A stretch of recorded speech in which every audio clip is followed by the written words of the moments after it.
The morning sun filtered through the hospital curtains as Sarah watched her 5-year-old daughter, Emma, sleep peacefully in a narrow bed. The little girl's breathing was steady now, but Sarah could see the pale complexion that had become all too familiar over the past 2 years. Emma's tiny hand clutched her favorite stuffed elephant, Mr. Peanuts, which had been her constant companion through countless medical appointments, treatments, and hospital stays. Emma had been born a healthy, vibrant baby with curious brown eyes and an infectious giggle that could light up any room. But when she turned 3, everything changed. What started as frequent tiredness and unexplained bruises led to a devastating diagnosis that no parent should ever have to hear. The doctors explained the condition carefully, using medical terms that seemed to bounce off Sarah's ears as her world crumbled around her. The rare autoimmune disorder meant that Emma's own body was fighting against her, causing chronic fatigue, joint pain, and a weakened immune system that made everyday activities challenging. Simple things that other children took for granted became monumental tasks for Emma. Playing at the park meant careful monitoring for signs of exhaustion. Birthday parties required planning around medical schedules. Even something as basic as a hug had to be gentle to avoid causing her pain. Despite the challenges, Emma remained remarkably cheerful. Her spirit seemed unbreakable, even on the days when getting out of bed required tremendous effort. She would often tell her mother stories about the adventures she and Mr. Peanuts would have when she felt better. These tales usually involved flying to distant lands, meeting friendly dragons, and helping other sick children feel brave. Sarah's husband Mark worked extra hours to help cover the mounting medical expenses, while Sarah had reluctantly left her teaching job to become Emma's full-time caregiver. The family's social life had virtually disappeared as they navigated the complex world of specialist appointments, medications, and therapy sessions. Friends meant well with their offers to help, but few understood the constant vigilance required to care for a chronically ill child. The letter arrived on a particularly difficult Tuesday morning. Emma had been experiencing a flare-up that kept her bedridden for 3 days, and Sarah was feeling especially isolated and overwhelmed. The official envelope looked important, but Sarah almost set it aside, assuming it was another medical bill or insurance document. When she finally opened it, her hands began to shake. The WellChild charity had nominated Emma for recognition at their annual awards ceremony. The letter explained that someone had submitted Emma's story, highlighting her courage and positive attitude despite her ongoing health challenges. The ceremony would honor children and young people with serious illnesses, celebrating their remarkable strength and resilience. Sarah read the letter 3 times before the words fully sank in. Not only was Emma being honored, but Prince Harry, who was a patron of WellChild, would be attending the ceremony to meet the award recipients.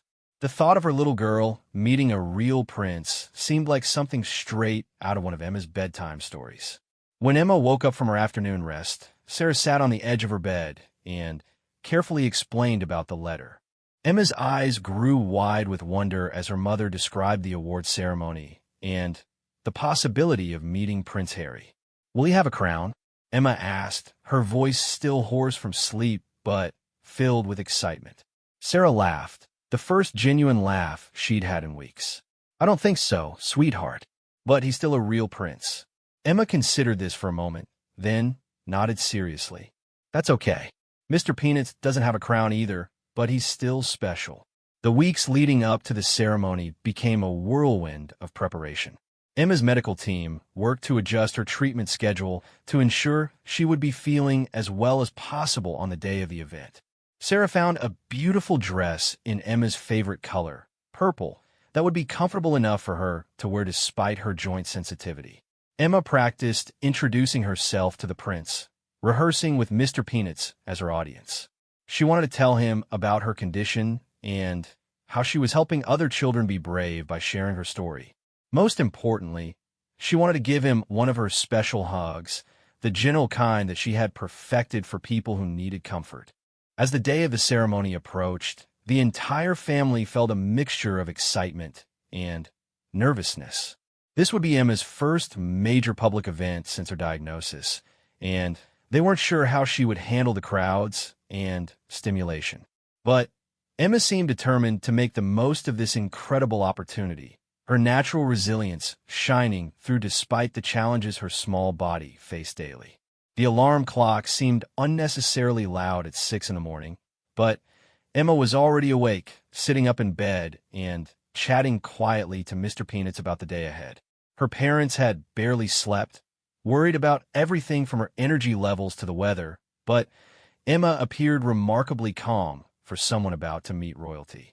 Sarah helped Emma into the special purple dress they had chosen together, taking extra care with the soft fabric that wouldn't irritate her sensitive skin. Emma insisted on wearing her lucky purple hair bow, the one her grandmother had given her before she passed away. She believed it brought her strength on difficult days, and today was certainly going to be a big day. The drive to London took nearly 3 hours, with several stops along the way to ensure Emma remained comfortable. Mark drove carefully while Sarah monitored Emma from the back seat, watching for any signs of fatigue or discomfort. They had packed a small bag with Emma's medications, snacks that were gentle on her stomach, and of course, Mr. Peanuts, who had been given a special bath for the occasion. Emma spent much of the journey looking out the window, pointing out interesting sights, and creating stories about the people they passed. Her imagination seemed especially vivid today, perhaps fueled by the excitement of the upcoming event. She told her parents about a family of clouds that were racing each other across the sky, clearly on their way to watch the award ceremony.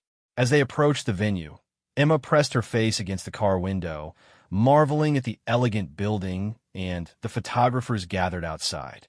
Other families were arriving as well, many with children who also faced serious health challenges. Emma noticed a boy in a wheelchair wearing a superhero cape and a girl with a bright red wig who waved enthusiastically at their car. "Look, Mommy," Emma said softly. "There are other brave children here too." The check-in process was smooth, with WellChild staff members who clearly understood the needs of families dealing with chronic illness. Emma was given a special badge with her name and photo, which she proudly pinned to her dress with Sarah's help. The volunteer who assisted them had a warm smile and spoke to Emma directly, not just to her parents, which Emma appreciated. Inside the venue, Emma's eyes grew wide with wonder. The room was decorated with colorful balloons and banners celebrating the achievements of young people like herself. Round tables were set up throughout the space, each one featuring beautiful centerpieces and place cards with the children's names written in elegant script.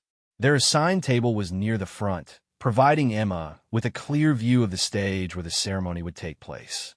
She carefully placed Mr. Peanuts on the chair next to her, explaining to a nearby family that her elephant friend was also receiving an award for bravery. The other children at their table quickly warmed to Emma, sharing stories about their own special toys and comfort items. As more families arrived, Emma observed each new person with the curiosity typical of a 5-year-old, but also with the wisdom of someone who had learned to recognize the signs of others facing health challenges. She seemed to understand instinctively that everyone in this room shared something important, even though their specific conditions might be different. The room gradually filled with the sounds of children laughing, parents chatting nervously, and volunteers ensuring everyone was comfortable. Emma's energy remained good, though Sarah could see the subtle signs that her daughter was working hard to manage her symptoms while staying engaged with the excitement around her. When the announcement came that Prince Harry had arrived at the venue, a ripple of excitement passed through the room. Emma straightened her chair, smoothing down her purple dress and checking that her hair bow was perfectly positioned. She had been practicing her greeting all morning, but now that the moment was approaching, she seemed less concerned about saying the perfect words and more focused on simply being present for this incredible experience. A photographer approached their table, asking if he could take some pictures of Emma before the ceremony officially began. Emma nodded shyly, then suddenly brightened and asked if Mr. Peanuts could be in the photos too. The photographer smiled and agreed, taking several shots of Emma holding her beloved stuffed elephant, both of them looking absolutely radiant despite the challenges that had brought them to this special day. As the ceremony was about to begin, Emma leaned over to her mother and whispered, "I'm ready to meet the prince now." Sarah squeezed her daughter's hand gently, marveling once again at the strength and grace this little girl displayed in the face of such significant challenges. The host took the stage and began welcoming everyone to the WellChild Awards, explaining the incredible courage represented by every child in the audience. Emma listened intently, seeming to understand that she was part of something much larger than herself. When her name was mentioned among the award recipients, she smiled proudly and gave Mr. Peanuts an encouraging pat. The moment they had all been waiting for was about to arrive, and Emma sat perfectly still, her purple dress a bright spot of color in the elegant room, ready to share her special kind of brave with a prince who had traveled here specifically to meet remarkable children like her. Prince Harry entered the room with a warmth that immediately put everyone at ease. Unlike the formal royal appearances Emma had seen on television, he moved through the space with genuine interest, stopping at each table to speak directly with the children and their families. He wasn't hurrying through obligatory conversations. Instead, he was taking real time to connect with each young person, asking about their interests, their challenges, and their dreams. Emma watched his approach with fascination rather than nervousness. She noticed how he got down to the children's eye level when speaking with them, how he listened carefully to their words, and how his smile seemed completely genuine. When he laughed at something a young boy said 3 tables away, Emma could tell it was real laughter, not the polite kind adults sometimes used when they didn't really understand what children were saying. "He looks nice," Emma whispered to her mother, clutching Mr. Peanuts a little tighter, but not from fear. She was simply excited and wanted her stuffed companion to share in this moment. As Prince Harry moved closer to their table, Emma could see that he wore a simple dark suit rather than the royal robes she had imagined. This somehow made him seem more approachable, more like a regular person who happened to have a very special job. She had prepared several things to tell him about her condition and her experiences, but now she found herself more interested in learning about him. When Prince Harry reached their table, he immediately noticed Emma's bright purple dress and the carefully positioned hairbow. His face lit up with a genuine smile as he approached her chair. "You must be Emma," he said, crouching down so they were at the same height. "I've heard wonderful things about you." Emma felt a flutter of excitement, but managed to find her voice. "Hello, Your Highness," she said, remembering the greeting she had practiced. Then, with the directness that only children possess, she added, "This is Mr. Peanuts. He's been sick too, but he's very brave." Prince Harry's expression softened as he looked at the well-loved stuffed elephant. Instead of dismissing it as just a toy, he extended his hand toward Mr. Peanuts as if meeting another important guest. "It's an honor to meet you both," he said seriously. "Mr. Peanuts looks like he's been on quite a few adventures with you." Emma nodded enthusiastically. "He comes to all my doctor appointments. Sometimes he gets scared, but I tell him that being brave doesn't mean you're not scared. It means you do important things, even when you are scared." The profound simplicity of her words seemed to strike Prince Harry deeply. Sarah watched as he truly absorbed what her 5-year-old daughter had just shared, recognizing the wisdom that comes from facing serious challenges at such a young age. "That's one of the smartest things anyone has ever told me," Prince Harry replied. "I think you and Mr. Peanuts are both very wise." Emma beamed at the compliment, then seemed to consider something carefully. She looked at Prince Harry's kind face, noting the way he had made her feel completely comfortable and heard. In that moment, she made a decision that surprised even herself. Without any prompting from her parents or any of the formal protocol she might have been taught, Emma stood up from her chair and opened her arms in the universal gesture of childhood affection. She wanted to share with Prince Harry the same gentle hugs that had comforted her through countless difficult days, the ones that told people they were valued and cared for regardless of their struggles.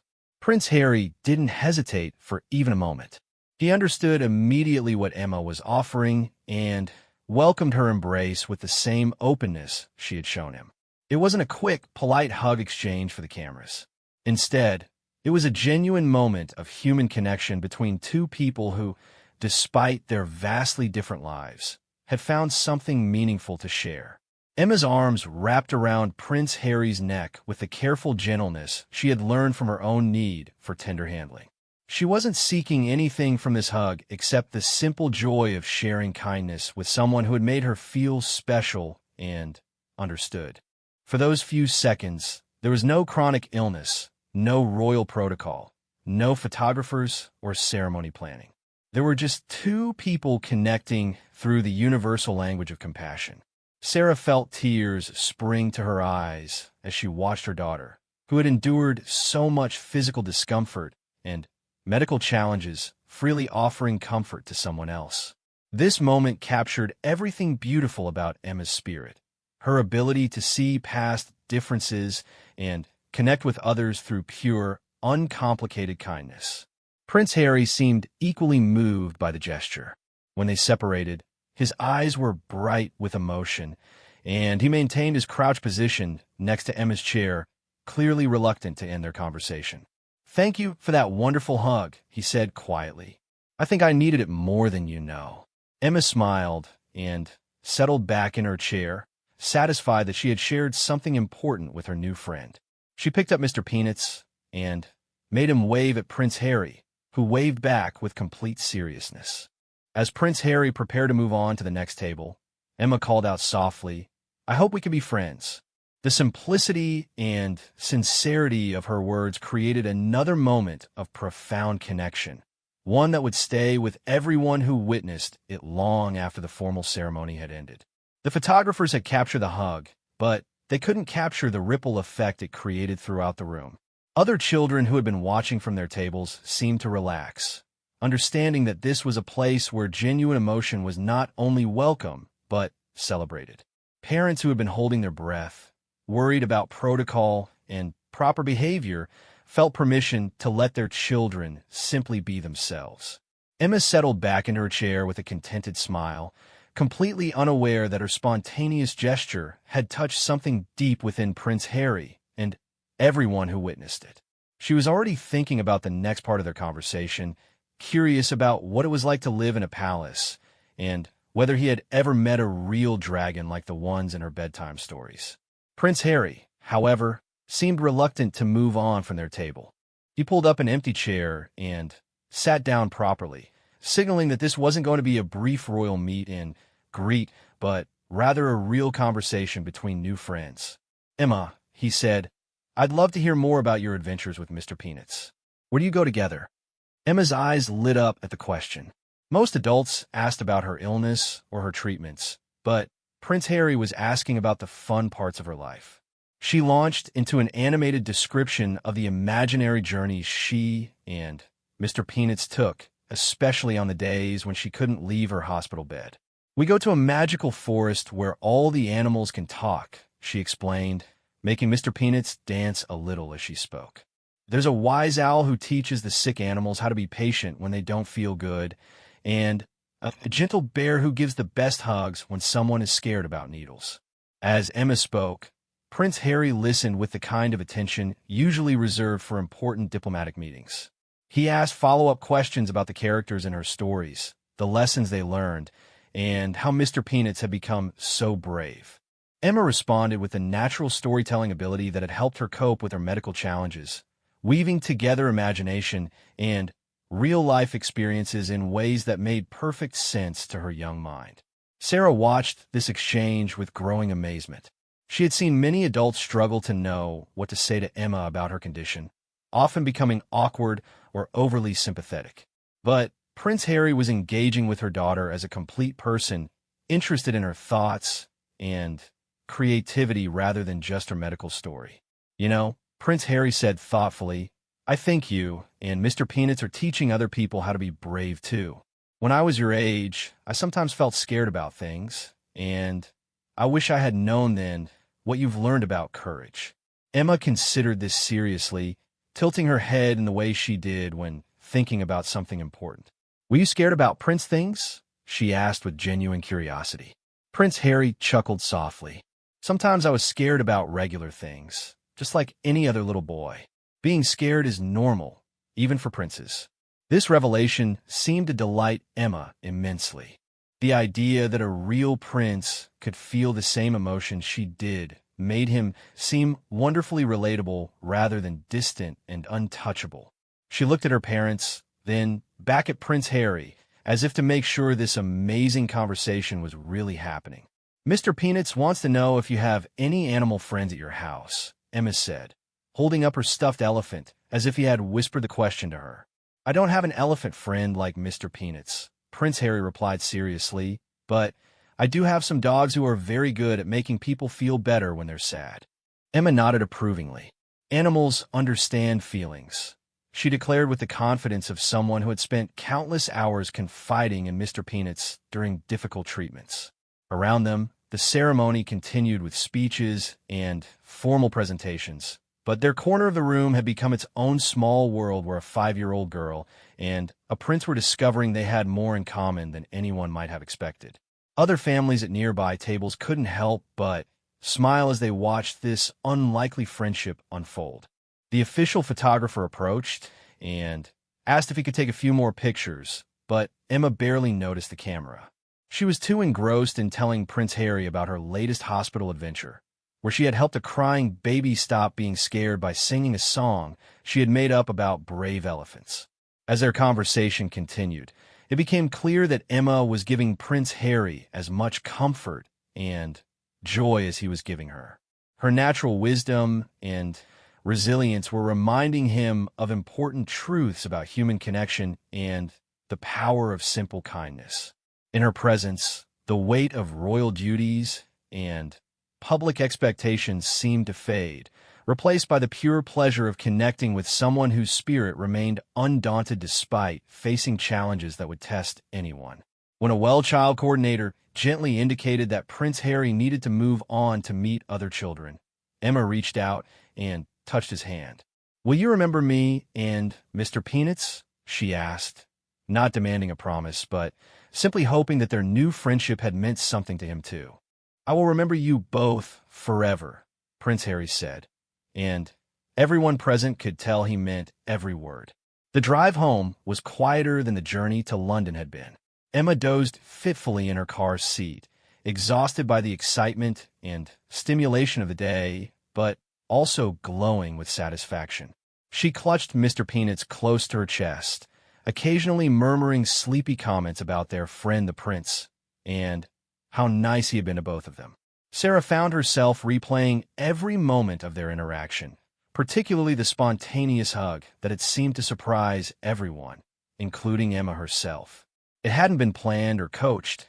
It had simply emerged from her daughter's natural inclination to share kindness with someone who had made her feel valued and understood. That evening, back in their familiar home, Emma insisted on calling her grandmother to tell her about meeting Prince Harry. Her grandmother, who had been following the family's journey through Emma's illness with loving concern, listened as Emma enthusiastically described every detail of their conversation, from Mr. Peanuts getting his own introduction to the prince's revelation that he sometimes felt scared too. "And Grandma," Emma said into the phone, her voice growing serious in the way it did when she wanted to share something particularly important, "he gave really good hugs. The gentle kind that don't hurt, but make you feel safe." Over the following weeks, Emma's story began to spread in ways the family hadn't anticipated. The photographs from the ceremony appeared in newspapers and online, with many people commenting on the genuine emotion visible in the moment between Emma and Prince Harry. But for Emma, the media attention was less important than the confidence the experience had given her. Something had shifted during that encounter. Emma had experienced being valued not just for her courage in facing illness, but for her thoughts, her imagination, and her capacity for friendship. Prince Harry had listened to her stories about Mr. Peanuts with the same attention he might give to important adults, and that recognition had awakened something powerful in her sense of self-worth. When Emma returned to her regular medical appointments, the staff noticed a change in her demeanor. She still experienced the same physical challenges, but she carried herself with a new kind of confidence. During one particularly difficult treatment session, she told her nurse, I learned from my friend the prince that being brave means doing important things even when you're scared. The nurse, who had been caring for chronically ill children for over a decade, later told her colleagues that Emma's words had given her a new perspective on her own work. Sometimes the simplest truths, spoken by the youngest patients, carried the most profound wisdom.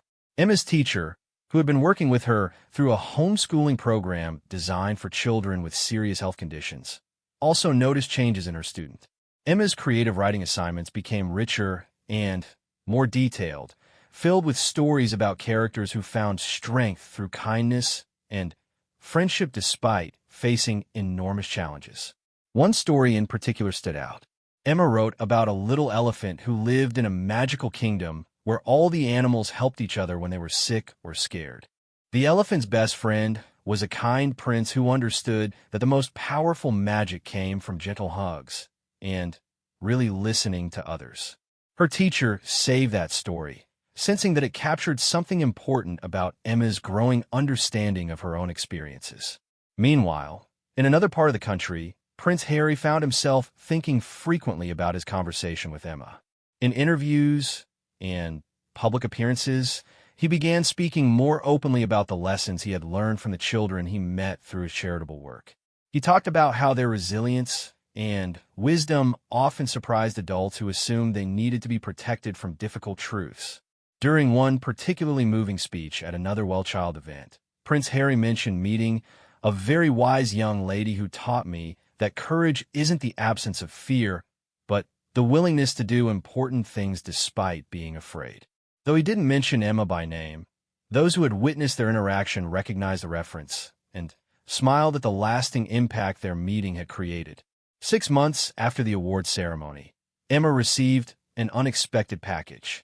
Inside was a beautiful children's book about a brave little elephant who goes on adventures with various animal friends, each story teaching lessons about kindness, patience, and courage. The inscription read, "For Emma and Mr. Peanuts, who taught a prince about the real meaning of bravery. With friendship and admiration, Harry." Emma treasured the book, reading it repeatedly and adding her own illustrations in the margins. But perhaps more importantly, she began sharing the stories with other children she met during her medical treatments, using the book as a bridge to help them talk about their own fears and hopes. The hug that lasted only a few seconds had created ripples that continued to expand, touching the lives of family members, medical staff, teachers, and countless others who heard Emma's story. It served as a reminder that sometimes the most meaningful exchanges happen not through grand gestures or formal ceremonies, but through simple moments of human connection where two people recognize something valuable in each other and choose to share.